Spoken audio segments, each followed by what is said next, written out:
On a frigid January night in 2020, on an isolated bridge in rural Indiana, a kind-hearted man was brutally murdered.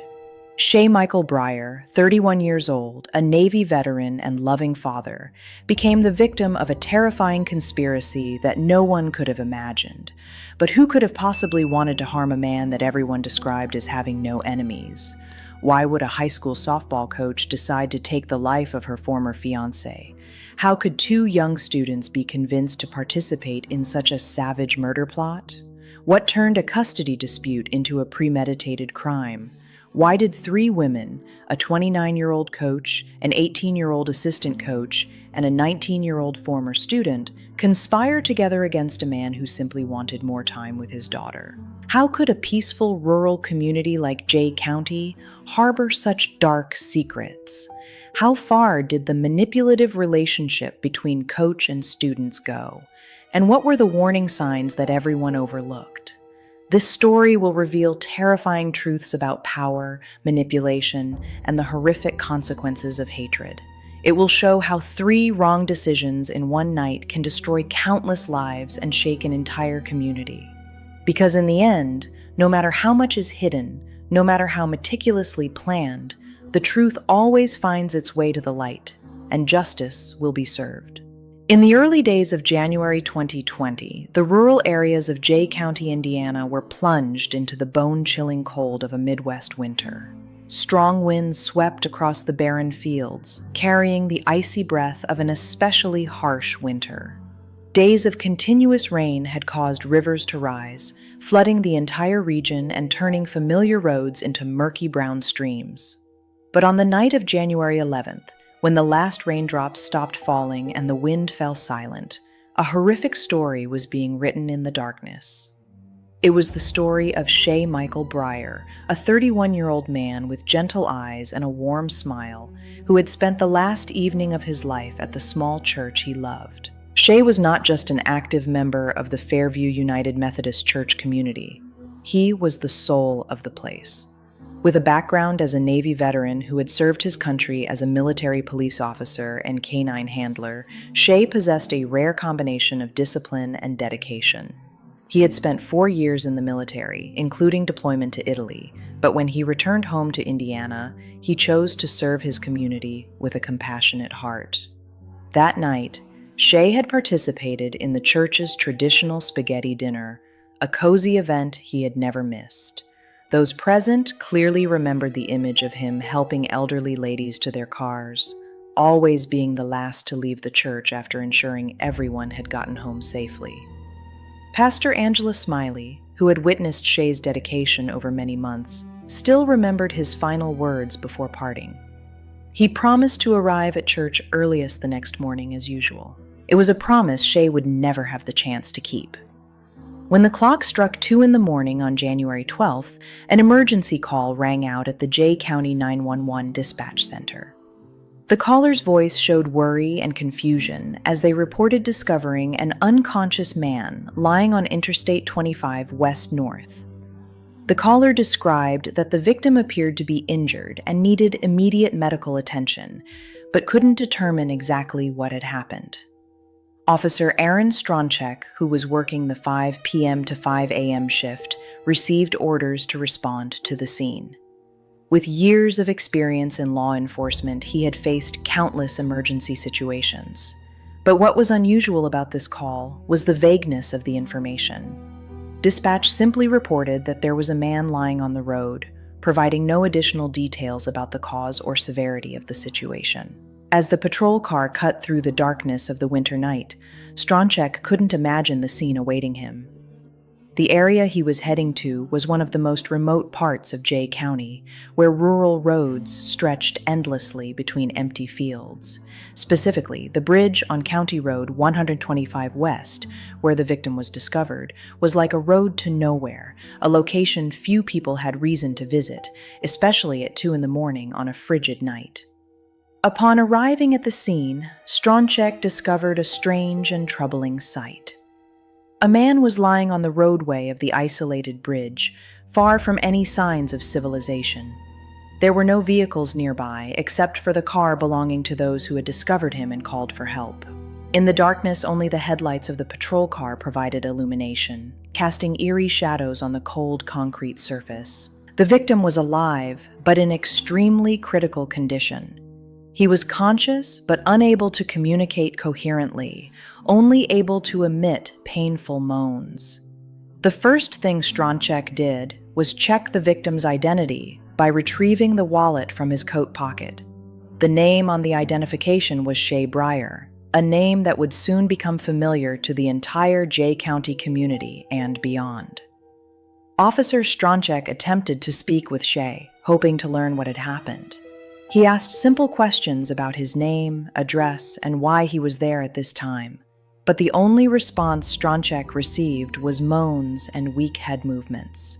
It was clear that Shay was in severe shock or suffering from a brain injury, preventing him from providing any information about the circumstances that led to his current situation. Notable at the scene was a small amount of dark red fluid under Shay's head, suggesting he had struck his head against the hard concrete pavement.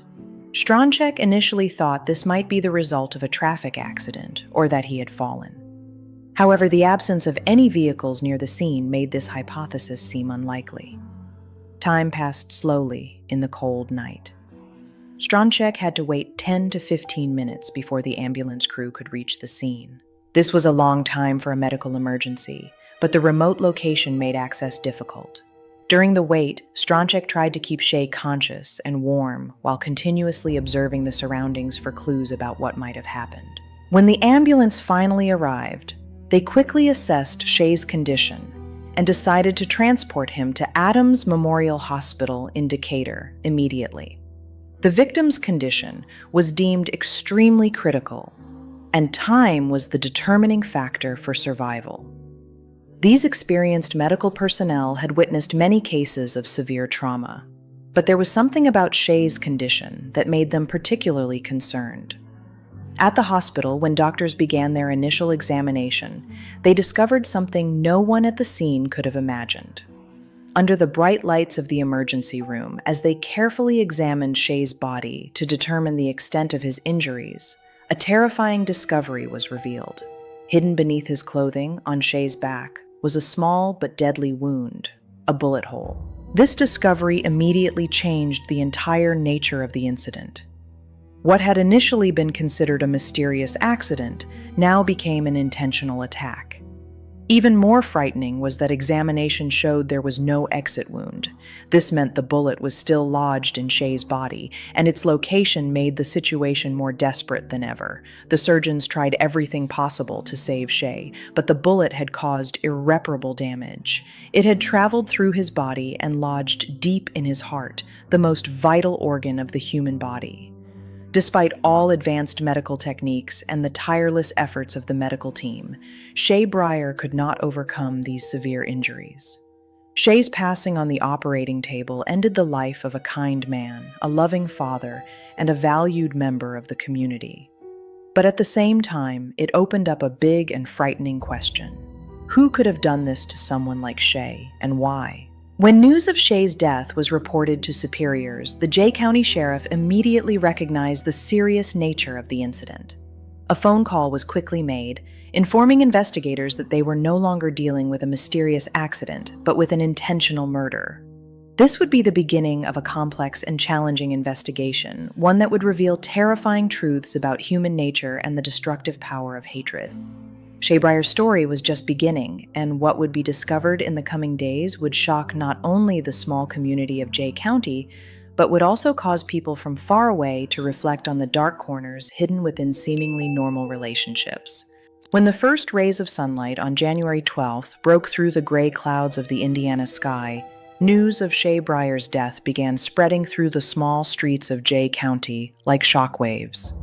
In a rural community where everyone knew each other, where locking house doors was still uncommon, a murder was something almost unimaginable. Wes Schemenauer, the elected prosecutor of Jay County, was the first to receive the call from the sheriff about this horrific incident. With his graying hair and sharp eyes of someone who had devoted his entire career to seeking justice, Schemenauer understood that he was facing one of the greatest challenges of his career. Jay County was not a place where serious crimes like this occurred regularly, and his experience with murder cases was limited. But Schemenauer also knew that every successful investigation began with a fundamental principle: understanding the victim. In the world of crime, murdering someone was rarely random. There were usually relationships, conflicts, hidden secrets behind every case. His strategy was to start with those closest to Shay, family, friends, co-workers, to paint a complete picture of who Shay really was. The first question Schemenauer asked everyone he met was the same: who was Shay Bryer? And what was remarkable was that the answer he received from everyone had one astonishing common thread: absolute consistency in describing Shay as a good person to an almost unbelievable degree. From family members, Schemenauer heard stories about a brother who was not only cheerful and caring, but also someone who always put others' interests before his own. Shay's sister told of childhood memories when he was always the one protecting and sheltering her, even when they lived in Hawaii, far from their homeland. He was not just a brother, but also a friend, an advisor, and a source of spiritual strength for the entire family. Friends in the Fairview United Methodist Church community described Shay as someone with a rare, compassionate heart. They told of how he always volunteered to help with church activities, from preparing community dinners to caring for the elderly. Pastor Angela Smiley remembered how Shay was always the first to arrive and last to leave the church, ensuring that everyone was safe and well cared for. But most special of all was Shay's almost obsessive punctuality. For weeks, months, even years, Shay had never been late to church. He was always the first one there, often arriving earlier than the pastor to prepare for the day's activities. This was not just a habit, but almost a sacred commitment that Shay had made to his community. When Schemenauer moved on to interviewing Shay's co-workers, he discovered that the story continued the same way. Of the 6 to 7 co-workers he spoke with, not one could think of anyone who might want to harm Shay. They described him as a hard worker, always ready to help others, and never involved in any conflicts or disputes. This created a major challenge for the investigation. In most murder cases, investigators can usually find at least a few clues about possible motives: personal conflicts, financial problems, complicated relationships. But with Shay, there seemed to be nothing at all. He was like a man who lived a perfect life, with no enemies, no debts, no dark secrets. Schemenauer began to feel confused and frustrated. In his experience, there was always someone who knew something. There were always hidden conflicts, secrets, motives that would eventually be revealed. But with Shay Bryer, it seemed they were dealing with a man who truly had no enemies. Then, while Schemenauer was still struggling to find the first clue, another event occurred that would open up a completely new direction for the investigation. On Sunday morning, January 12th, when the congregation of Fairview United Methodist Church gathered for their usual service, there was a notable absence that immediately drew attention. Pastor Angela Smiley, when she drove to the church and didn't see Shay's familiar truck parked in its usual spot, felt a deep worry in her heart. This was not unfounded concern.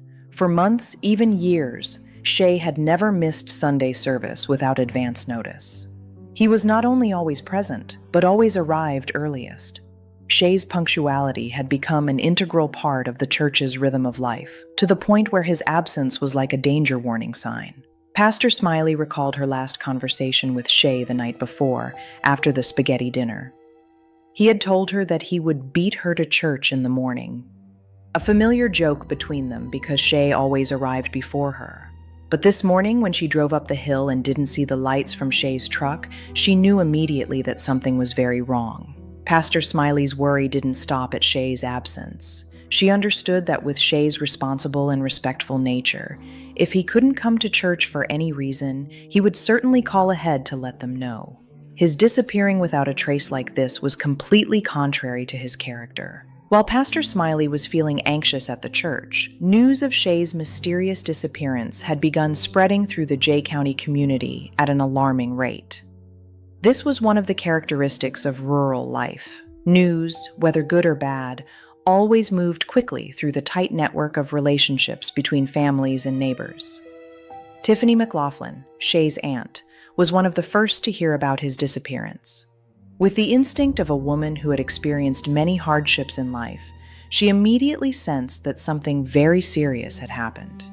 Shay was not the type of person to disappear without telling anyone, especially not his beloved family. Tiffany began making a series of phone calls, trying to find information about Shay.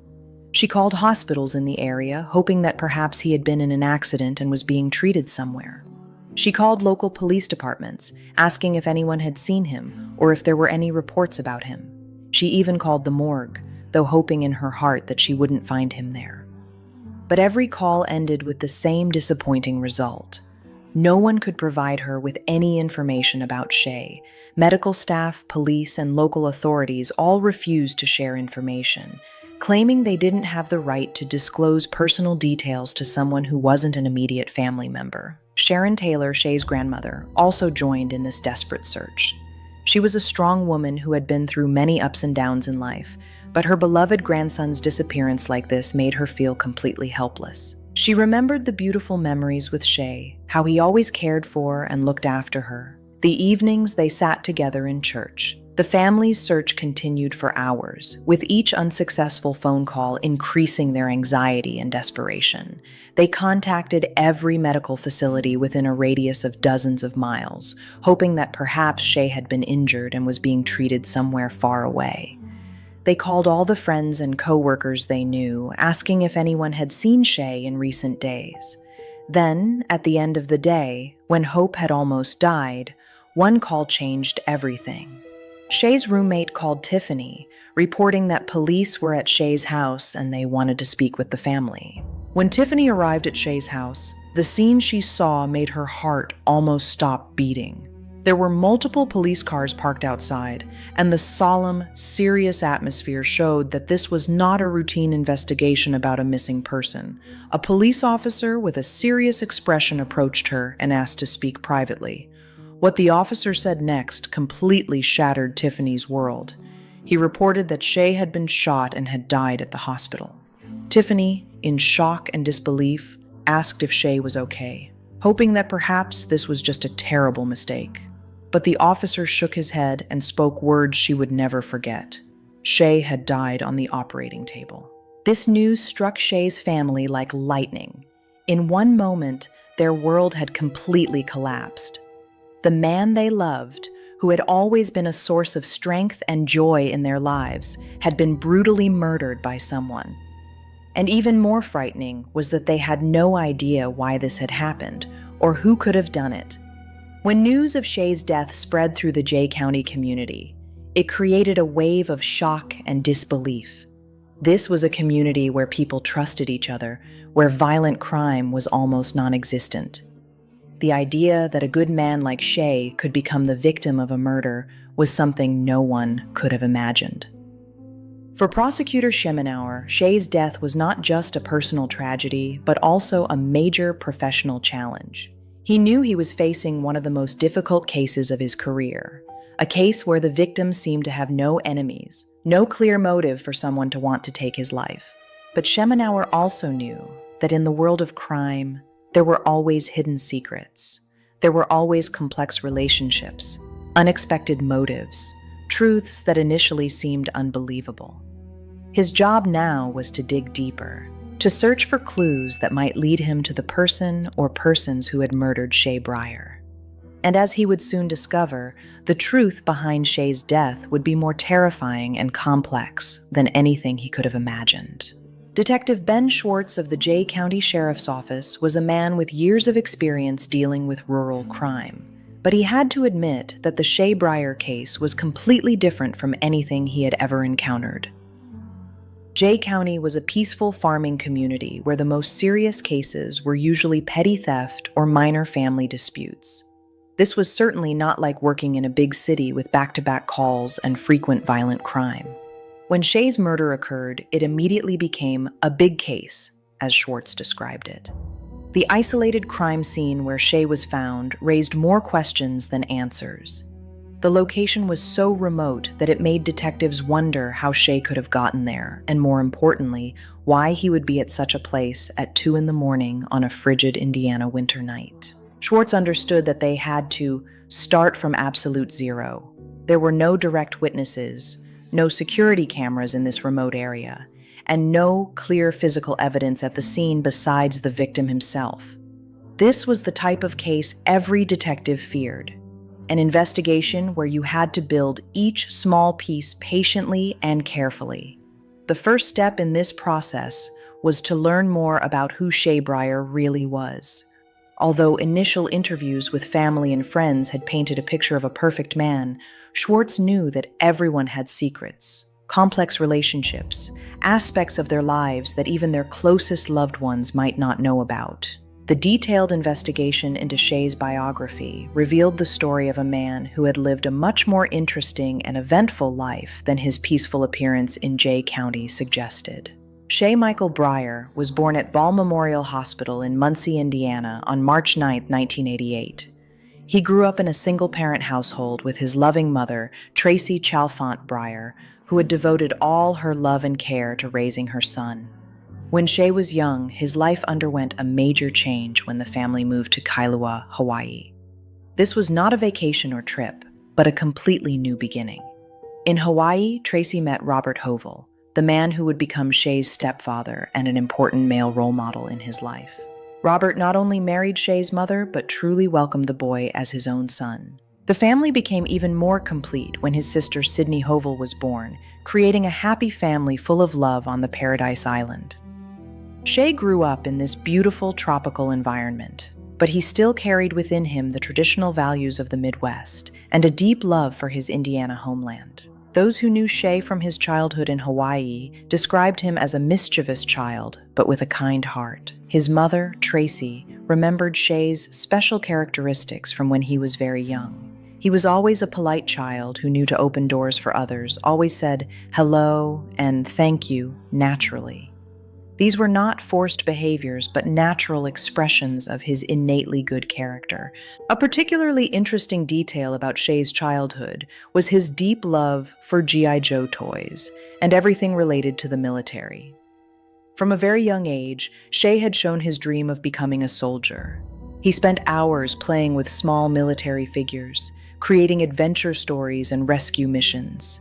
For his family, it was no surprise when Shay decided to join the Navy right after high school graduation. Shay's military career began with 2 years of basic training at Great Lakes Naval Station in Chicago, Illinois. This was where he learned discipline, respect, and the core values that would shape his character throughout his life. Shay's instructors and fellow servicemen remembered him as a soldier with high responsibility and always ready to help others. After completing basic training, Shay was chosen to serve with the Naval Military Police in San Antonio, Texas. This was a position requiring high trust and the ability to handle difficult situations. Shay proved himself worthy of this trust through professionalism and integrity in his work. But perhaps the most interesting part of Shay's military career was when he transferred to Bangor Base in Washington to serve as a master-at-arms. Here, he had the opportunity to participate in the Canine Handler Unit, a special program requiring not only military skills but also patience and the ability to communicate with animals. Shay showed special talent in training and working with service dogs. He understood the importance of the bond between handler and animal, and he spent a great deal of time building trusting relationships with his four-legged partners. His colleagues remembered how Shay talked to the dogs as if they were close friends, and how he always ensured they received the best care. The peak of Shay's military career was when he was deployed to Italy, an important mission he carried out until 2012. Here, he not only served his country, but also had the opportunity to experience a different culture, learn new languages, and expand his worldview. His colleagues in Italy remembered Shay as a professional soldier and a wonderful friend. When he completed his military service in 2012, Shay faced an important decision: continue his military career or return home. Ultimately, his love for Indiana and desire to be close to family won out. Shay decided to return to Jay County, where his grandparents were living and where he felt his deepest roots were. Shay's life after leaving the military in Jay County was a combination of reintegrating into civilian community and searching for new purpose in life. He immediately joined Fairview United Methodist Church with his grandparents, where he quickly became an active and beloved member. Professionally, Shay tried his hand at various jobs, reflecting his flexible character and willingness to learn. He did odd jobs at different places, helped on the family farm, and gradually built a reputation as a hardworking and reliable laborer. He also became an officer and trustee of the local American Legion Post, continuing to serve the veteran community. Shay's main job was operating heavy equipment for local government departments, area construction companies, and U.S. aggregates. This was work requiring high skill and concentration, but Shay proved himself an excellent employee with high professional ethics. But the most important thing in Shay's life at this time was not his career or community activities, but his role as father to a 1-year-old girl named Adeline. This was his greatest pride and source of motivation in life. Although his relationship with Adeline's mother, Esther Jane E.J. Stephen, had ended, Shay's love for his daughter remained unchanged. Adeline was not just Shay's daughter, but also his reason to keep striving and trying to become a better man each day. He spent all his free time caring for and playing with his daughter, even though EJ had primary custody. Shay always hoped that someday he would be able to have more time with Adeline and play a more important role in the little girl's upbringing. At the time of the incident, Shay was living in Portland, Indiana, in a house he shared with a roommate. He maintained a simple but meaningful life, focused on work, family, church, and most importantly, his little daughter, Adeline. But beneath this peaceful exterior, there was an underlying tension that few in the community knew about. The relationship between Shay and E.J. Stephen was not always smooth, especially when it came to caring for and visitation rights with Adeline. And this tension would soon become the key to understanding what happened on the fateful night of January 11th. The most important phone call in the investigation came to Detective Schwartz just one day after Shay's death. The caller was Christy Seabray, a woman who introduced herself as a former police officer and someone who had a relationship with E.J. Stephen, Shay's former fiancé. Christy Seabray was not just an ordinary acquaintance of E.J.'s. She was a woman with experience in law enforcement who understood the importance of providing information to an investigation. When she decided to contact police, it was not an impulsive decision, but the result of careful thought and a sense of civic responsibility. According to Christie's account, in recent months, E.J. Stephen had frequently visited her home, and these visits never occurred alone. E.J. was always accompanied by Shelby Heastand, a 19-year-old girl whom Christie knew was E.J.'s assistant coach on the high school softball team. Christie described these meetings as heart-to-heart sessions that E.J. seemed to really need. E.J. would sit in Christie's living room and talk about the problems she was having with Shay. Initially, Christie thought these were just normal complaints from an ex-couple about child rearing. But as time passed, the content of these conversations became more concerning. E.J. not only complained about Shay, but also began discussing ways to solve the problem with him. Christie recalled that E.J. had said many times that she didn't want to share custody with anyone because the baby belonged to her, and she didn't want anyone else interfering. What was particularly noteworthy about these conversations was the frequent presence of Shelby Heastand. This young girl didn't just sit and listen, but actively participated in the discussions. Christie realized there was a special connection between E.J. and Shelby, a relationship that went beyond the normal boundaries between coach and student. The most frightening part of Christie's statement was when she revealed that E.J. and Shelby had discussed specific methods for dealing with Shay. They not only talked about limiting his visitation rights, but also discussed ways to eliminate him completely from their lives. Christie admitted that initially, she didn't take these conversations seriously. She thought E.J. was just venting and needed someone to listen.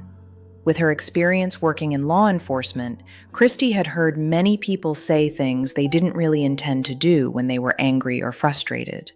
But there was one detail that Christie couldn't overlook, a specific incident that E.J. and Shelby had shared with her about what they had once tried to do to Shay. According to their account, on a previous occasion, EJ and Shelby had crushed ibuprofen pills and mixed them into Shay's tea. Their purpose was unclear, but they said Shay had drunk the entire cup of tea and nothing happened. When Christy heard this story, she felt shocked and couldn't believe it. She asked EJ again if she had really done that, and EJ confirmed it was true. However, Christy still couldn't see EJ doing that, because it was so different from the image of the woman she knew. But when news of Shay's death reached Christy, everything suddenly became clear in a terrifying way. All the conversations she had once thought were just venting now had a completely different meaning. Christy felt both frightened and blamed herself for not recognizing the warning signs earlier. She told Detective Schwartz that she felt she had failed because she had missed these signs. How could she, an experienced former police officer, not have realized that these conversations were not just venting, but actual plans? The final important information Christy provided related to the night of January 11th, the night Shay was murdered. She said that on that day, EJ had called her with an unusual request. Could she watch EJ's daughter overnight? What was notable was that this was the first time EJ had made such a request. Throughout their acquaintance, EJ had never asked Christy to babysit, and she was not someone who regularly cared for children. This request came suddenly and without clear explanation. Christy had agreed to help, although she felt something strange about the request. All day, she had waited for EJ to bring the child over, but received no information about specific timing. When night came and Christy was preparing for bed, EJ finally appeared around 10 to 10:30 in the evening. When Christy asked about her plans, EJ answered vaguely that, "We're just going out for a little while." There were no specific details about where they were going, with whom, or when they would return. This was unusual behavior for EJ, who was usually very specific and organized in everything. The information that Christy Seabray provided opened up a completely new direction of investigation for Detective Schwartz. For the first time since beginning the investigation, he had specific leads to pursue. Not only were there suspicions about motive, but also specific details about suspicious behavior and even previous attempts to harm Shay. Schwartz understood that he needed to act quickly but carefully.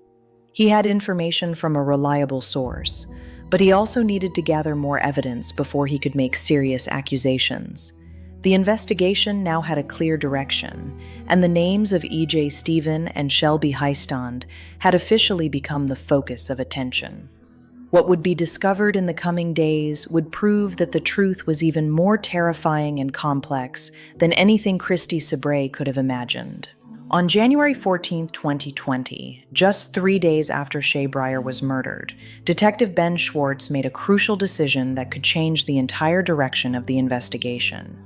Based on the information that Christy Seabray had provided, he decided to invite E.J. Stephen and Shelby Heistand to the Jay County Sheriff's Office to answer a few questions. This was not a decision made impulsively. Schwartz understood that he was entering the most critical phase of the investigation, a phase where every word, every gesture, every reaction from those being questioned could become the key to unlocking the mystery of Shay's death. He needed to be extremely careful in his approach to avoid making them suspicious or causing them to try to evade questioning. The strategy that Schwartz and Chief Deputy Patrick Wells chose was a soft but carefully calculated approach. They decided not to make formal arrests, but instead would invite these two women in under the simple premise of helping the investigation. This would create a more relaxed atmosphere and might make them feel safe enough to share information. However, to ensure the legality of any information that might be obtained, Wells decided to read Miranda rights to both individuals from the beginning. He explained to them that this was just standard procedure and didn't mean they were under arrest or being accused of anything. When Shelby Heistand entered the interrogation room at the Jay County Sheriff's Office on the morning of January 14th, she was an 18-year-old girl who still appeared very young and innocent. With long hair and large eyes, she looked like any other high school student in the area. It was hard to imagine that this young girl could be involved in a murder case. Wells began the interrogation by explaining why Shelby had been asked to come in. He told her that detectives had spoken with many other people, and she had been identified as someone connected to these individuals as well as to Shay Bryer. This was a clever tactic to create pressure without making direct accusations. Shelby's initial reaction was completely in line with what the detectives had expected from either an innocent person or someone guilty, but not yet ready to admit it. She denied any knowledge about Shay's death and insisted that she had nothing to do with the incident. Her voice sounded sincere, and the way she answered questions seemed natural. Similarly, when E.J. Stephen was brought into a separate interrogation room, she also displayed a cooperative attitude and seemed willing to help with the investigation. E.J., at 29, was much more mature and experienced than Shelby, showing confidence when answering questions. She described her relationship with Shay as one that had ended but remained civil for the benefit of their shared daughter. But when the detectives began to dig into specific details, the first contradictions began to emerge. E.J. insisted that she hadn't seen Shay in recent days and had no contact with him on the night of January 11th. However, when Wells presented evidence from phone records showing a call from E.J.'s number to Shay's at midnight that night, the expression on her face changed noticeably. This was the first crucial moment in the interrogation. When faced with specific and undeniable evidence, E.J. began to change her story. She admitted that there might have been a call, but she couldn't clearly remember the content or purpose of that call. This was a clear sign that she was trying to hide something. With Shelby, the detectives applied similar tactics. When confronted with information from Christy Sybray about her frequent visits with E.J.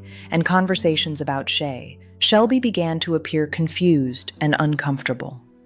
She couldn't completely deny these visits, but tried to minimize their importance. The psychological pressure from confronting specific evidence began to have an effect. Both E.J. and Shelby realized that the detectives knew more than they thought, and continuing to deny things might make the situation worse.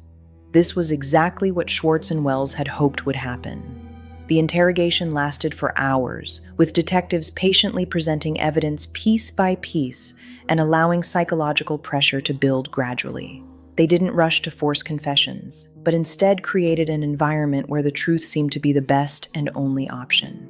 Then, what the detectives had been waiting for finally happened. E.J. Stephen, after hours of denial and contradictory explanations, finally decided to completely change her story. In the second interrogation, with psychological pressure having built to an unbearable level, she began to reveal the truth about what had happened on that fateful night. E.J. admitted that she had indeed contacted Shay on the night of January 11th. She explained that she had called him and suggested meeting to discuss their daughter. According to her account, this was a normal meeting to resolve issues related to caring for Adeline. But when Wells continued with detailed questions, E.J. revealed much more frightening information. She admitted that she hadn't gone alone to meet Shay.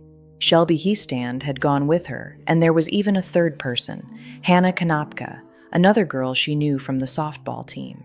E.J. described how they had picked up Shay from his home in Portland and driven to an isolated location, the very bridge on County Road 125 West where Shay was found. She insisted that initially this was just a meeting to talk, but everything had gotten out of control. When asked about her role in what happened, E.J. described that she had distracted Shay by leading him away on foot from the vehicle. She explained that while she and Shay were talking, Shelby had carried out an action that all of them would regret for the rest of their lives. Meanwhile, in the other interrogation room, Shelby Heastand had also begun to break down under pressure. This 18-year-old girl, who had probably never faced such a serious situation before, could no longer maintain her denials when confronted with evidence and confessions from E.J. Shelby admitted that she had been present at the scene on that fateful night. She described how they had driven to the bridge with E.J. and Hannah, and how E.J. had led Shay away to talk privately. But the most frightening part of her statement was when she admitted her role in Shay's death. Shelby recounted that while EJ was distracting Shay, she had retrieved a .22 caliber rifle from the vehicle. This was her gun, a weapon she had brought from home. She described how Shay had no knowledge of the presence of this weapon, and he had no idea that this meeting was not simply to discuss their daughter. But when it came to the most crucial part, the shooting, Shelby offered an explanation that would become the centerpiece of her later defense strategy. She insisted that she felt like I blacked out, and it just happened. She claimed that she didn't remember actually pulling the trigger, and everything happened as if in a nightmare. According to Shelby's account, she remembered holding the gun and aiming at Shay, who had his back turned to her. He was unsuspecting and completely focused on his conversation with EJ. Then, she said, there was a gap in her memory, and the next thing she remembered was Shay falling to the ground. While the blacking out part of Shelby's story might be controversial, the rest of her testimony was extremely detailed and terrifying. She described how Shay had lain on the ground, gasping for breath and shaking his head back and forth, clearly in terrible pain but still alive. Instead of calling for help or trying to assist Shay, Shelby recounted that she had done something even more horrifying. She had approached the dying victim and taken the cell phone from his coat pocket.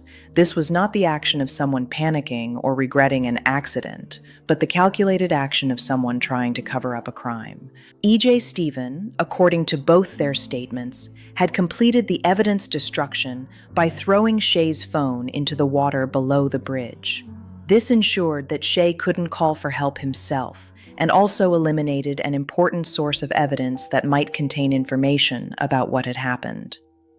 The final and perhaps most terrifying detail in both their statements was that they had left the scene, abandoning Shay in his dying state on the cold roadway. They didn't call for help, didn't notify police, and made no effort to rescue the man they had just shot. When detectives asked about the motive behind this action, both EJ and Shelby offered different explanations. EJ claimed that she hadn't intended for this to happen and everything had gotten out of control. Shelby continued to insist that the shooting was unintentional and she didn't remember pulling the trigger. However, when detectives presented additional evidence they had collected, the picture of a premeditated crime began to emerge clearly. Most importantly, was the discovery of the .22 caliber rifle and ammunition at Shelby's house, exactly as she had described in her statement. When police executed a search warrant at Shelby's home, they found the gun hidden under her bed and bullets in her nightstand drawer, exactly as she had told them. This discovery not only confirmed her testimony, but also showed that she had prepared the weapon and ammunition beforehand. Forensic analysis of the bullet fragments found in Shay's heart also matched the type of gun Shelby had used. Although the bullet had been severely fragmented due to impact with bone and tissue in the body, experts were still able to determine that it was .22 caliber, matching the type of gun Shelby had confessed to using. But the most frightening evidence that this was not an impulsive act, but a plan prepared in advance, was found in Shelby's phone. Detectives discovered a text message she had sent to EJ about a month before Shay was murdered. The content of this message shocked the entire investigative team. "I'm going to kill that bastard with my own 2 hands." This was not a vague threat or an impulsive statement made in anger, but a clear declaration of intent to harm Shay. What was particularly interesting about this message was how Shelby had saved EJ's name in her phone. Instead of using her real name or a normal nickname, she had saved EJ under the name Bay, a term of endearment typically used between people with a special close relationship. This suggested that the connection between these two women might be much deeper than the usual relationship between coach and student. When confronted with evidence of this threatening message, Shelby could no longer maintain the argument that shooting Shay was completely unintentional.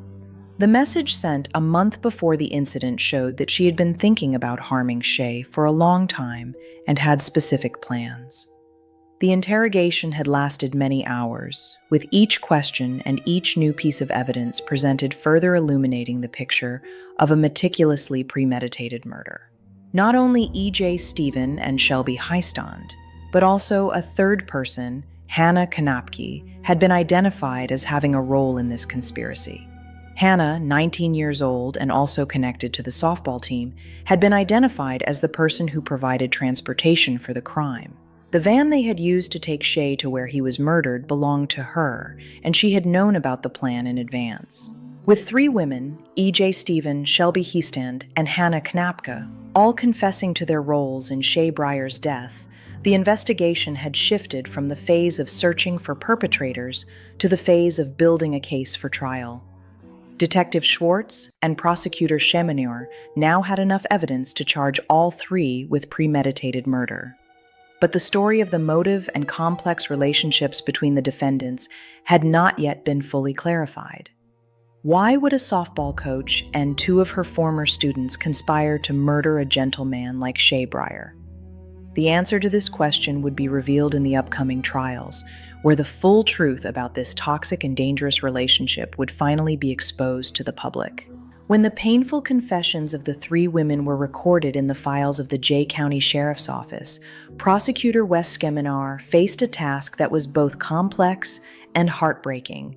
He had to ensure that justice would be served for Shay Bryer, but at the same time had to confront the reality that the defendants were not cold-blooded professional criminals, but young women from the local community itself. Esther Jane E.J. Stephen, Shelby Nicole Heastand, and Hannah Knapke were formally charged with premeditated murder, the most serious charge in the Indiana legal system. Under state law, murder could result in a sentence of 45 to 65 years in prison, with a recommended sentence of 55 years. But in this case, with evidence of premeditation and the cruel nature of the act, Chemineur decided to seek the maximum sentence. The evidence the investigative team had collected was extremely strong and diverse. There were recorded confessions from all three defendants, each admitting their role in the conspiracy.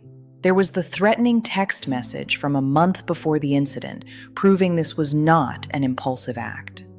There were phone records showing calls and communications between the parties on the fateful night.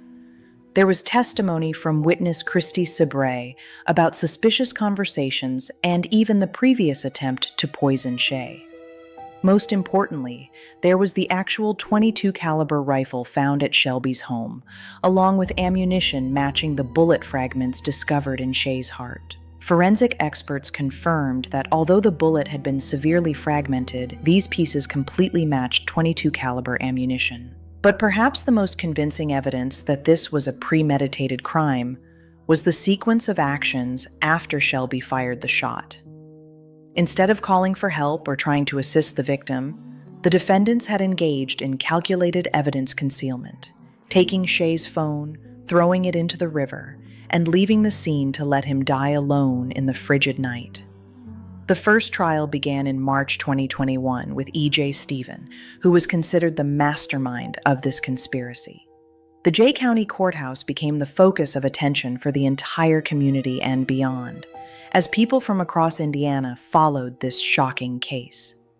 E.J. Stephen, when she appeared in court, looked completely different from the energetic and passionate softball coach everyone once knew. She wore a dark suit, her hair neatly pulled back, and her face showed stress and exhaustion after months of detention and trial preparation. E.J. Stephen's defense strategy was a desperate attempt to place all responsibility on Shelby Heastand. Her attorney argued that E.J. never intended for Shay to be murdered, and everything had gotten out of her control when Shelby decided to fire the gun. When E.J. took the stand to testify for herself, a very risky legal decision, she tried to paint a picture of an innocent woman caught up in an unwanted situation. She insisted that she had no motive to want Shay dead, and that the meeting on the fateful night was initially only meant to discuss caring for their shared daughter. But E.J.'s argument was quickly devastated brutally by the prosecution team.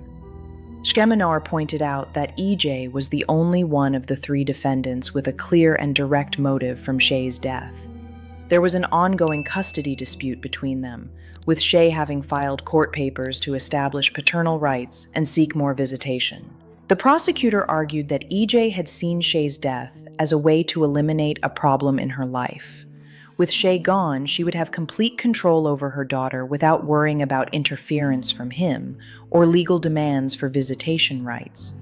Evidence of the threatening text message from a month earlier was presented as proof that EJ had had time to plan and convince others to participate in the conspiracy.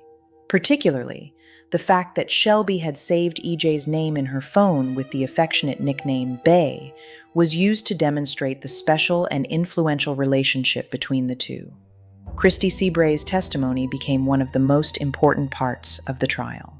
She described in detail the conversations EJ had with her about eliminating Shay, including the attempt to poison him with tea laced with ibuprofen.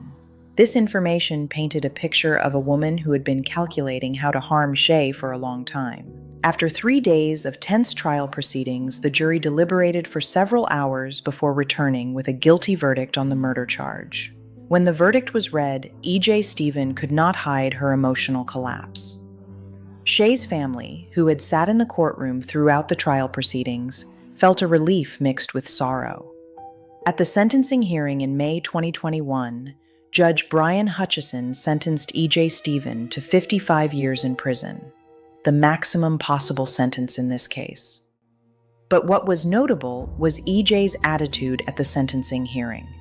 Unlike what the victim's family had hoped, she offered no apology to Shay's family. Instead, she maintained the attitude that she had been unjustly convicted.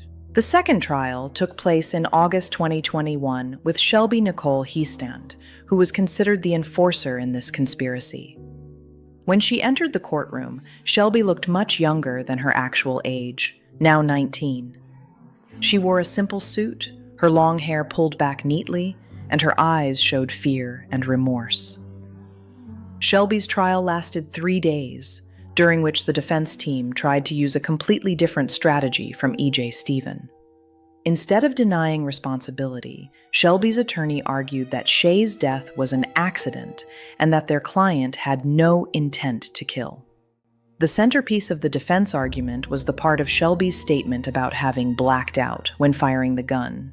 The attorney tried to convince the jury that this was not an intentional act, but the result of psychological stress and pressure from older people. They particularly emphasized the age difference and power relationship between EJ and Shelby. With an 11-year age gap and with EJ in the role of influential coach, the defense team argued that Shelby had been manipulated and led into this situation. However, the prosecution team strongly countered these arguments. Prosecutor Zach Landers, working with Schemenauer, pointed out that the threatening message sent a month earlier showed that Shelby was not simply a victim of manipulation, but was someone who actively intended to cause harm. Landers quoted the exact content of the message, "I'm going to kill that bastard with my own 2 hands," and then emphasized that Shelby had done exactly as that statement said. He argued that this was not an idle threat, but a commitment that Shelby had carried out. One of the most powerful moments in the trial was when Landers told the jury, "What bothers me about this case is at any point, the defendant could have thought better of it. Even when she pulled the gun out, she didn't have to pull the trigger." The defense team decided not to present any witnesses or evidence, betting entirely on the argument that there was insufficient evidence to prove Shelby had intentionally or knowingly killed Shay. Attorney John Quirk described the entire incident as an accident and reminded the jury that they had to believe beyond a reasonable doubt that Shelby intended to kill. But the evidence against Shelby was overwhelming. Video of her interrogation, in which she admitted to shooting Shay in the back, was played in the courtroom. Although she tried to explain that she initially intended to fire the gun with Shay but accidentally shot him, this explanation could not counter the evidence of the threatening message and premeditation. The jury needed less than 3 hours to reach a guilty verdict on the murder charge. When the verdict was announced, Shelby could not contain her emotions and broke down crying. Shay's family once again felt relief, but also sorrow, witnessing a young girl face the consequences of terrible choices. At the sentencing hearing in September 2021, Judge Hutchison sentenced Shelby Heastand to the same term as EJ Stephen, 55 years in prison. However, unlike EJ, Shelby showed remorse and offered a sincere apology at the sentencing hearing. Shay's aunt Tiffany McLaughlin later shared about this moment. "Shelby looked right at me and said she was sorry, and I believed her. I mean, it doesn't change anything, but I believed her." This was an emotional moment for the family, showing the capacity for forgiveness, even in the most painful circumstances. Before the third trial with Hannah Knapke began, Shay's family made a painful decision. They approached the prosecution team and expressed their desire to avoid going through another trial. Having to sit in the courtroom and hear details about Shay's death again had caused serious psychological trauma for them. Aunt Tiffany explained, "I didn't want to go through another trial. I don't think my mother could have handled another trial. I don't think any of us could have. I mean, it was horrible." The result was a plea agreement reached with Hannah Knapke in September 2021. Instead of facing a murder charge, Hannah pleaded guilty to voluntary manslaughter, a significantly lesser charge. She received a sentence of 17 and a half years, with 7.5 years suspended, meaning she could be released as early as July 2026. At the sentencing hearing, Hannah Knapke also apologized to Shay's family. Aunt Tiffany read an emotional victim impact statement in which she told Hannah, "I told you that you weren't the mastermind, you weren't the shooter, but you were still involved in this. You were still involved in Shay's murder," Tiffany continued, "and I said that you could have made a difference. You could have said no. You could have said, let's get out of here. But it wasn't just one person. It was 3 people who made the decision to murder him." This statement captured the tragic nature of the entire incident. Not just one, but 3 opportunities for someone to do the right thing, and none of them had taken that opportunity. 3 individual decisions to participate in violence had led to the death of an innocent man. When all the trials had ended and justice had been served, Shay's family could finally begin the process of healing and remembrance. Shay's grave was placed right next to Fairview United Methodist Church, the small church he had loved and served with his whole heart. Shay's headstone bears one simple but meaningful word: Daddy. This was the role he had yearned for most in life, the role he would never have the chance to fulfill completely. Little Adeline would now grow up without the loving father he had so wanted to be present in her life. Shay's sister Sydney shared moving thoughts about him. He wanted to be there for his child. He loved her so much, and now he has the best view to watch over her. She continued with the belief that, even though he's in heaven, he's still smiling. He's probably playing with her in the wind and watching over her. These words expressed the family's belief that Shay's love for his daughter would never end, even though death had taken away the opportunity to live together. This was a message about the enduring power of father-daughter love and hope that Shay's legacy would continue to live in the hearts of those he loved. The Shay Bryer case left profound lessons about many aspects of modern society. First, it showed the terrible harm that custody disputes can cause when they escalate to violence. What began as a legal disagreement about visitation rights became a murder conspiracy. The case also highlighted the dangers of abused power relationships, especially between coach and student. The relationship between E.J. Stephen and Shelby Heastand showed how an adult can exploit their position of influence to manipulate young people into actions they might never consider if alone. Finally, this case reminded us of the importance of speaking up when we recognize warning signs of violence. Christy Seabray showed courage in contacting police after realizing the true meaning of the conversations she had witnessed, but she also felt regret for not acting sooner. Today, E.J. Stephen is serving her sentence at Rockville Correctional Facility with an expected release date of March 24, 2061. Shelby Heastand is incarcerated at Indiana Women's Prison with an expected release date of April 14, 2061. Hannah Knapke is serving her sentence at Madison Correctional Facility and is expected to be released on June 24, 2026. Little Adeline currently lives with EJ's family, with periodic visitation rights granted to Shay's family members. Although the circumstances are not what Shay had hoped for, his family continues to try to maintain a connection with the little girl and ensure that she will know about the father she never had the chance to fully understand. Shay Bryer's story is a painful reminder of how life can change in a moment, and how the terrible decisions of a few people can devastate countless lives. But it is also a testament to the power of love, the persistence of family, and ultimately the triumph of justice. In the quiet of the small cemetery next to Fairview United Methodist Church, where Shay rests peacefully, one can sense the peace he found after death. And perhaps on gentle, windy days, his family can feel his spiritual presence, still watching over and loving the little daughter he never had the chance to raise as he wished. This is Shay Bryer's final legacy, not his tragic death, but the eternal love he held for his family and the kindness he showed to everyone in his community. That is what will be remembered long after the painful details of this case have faded from memory.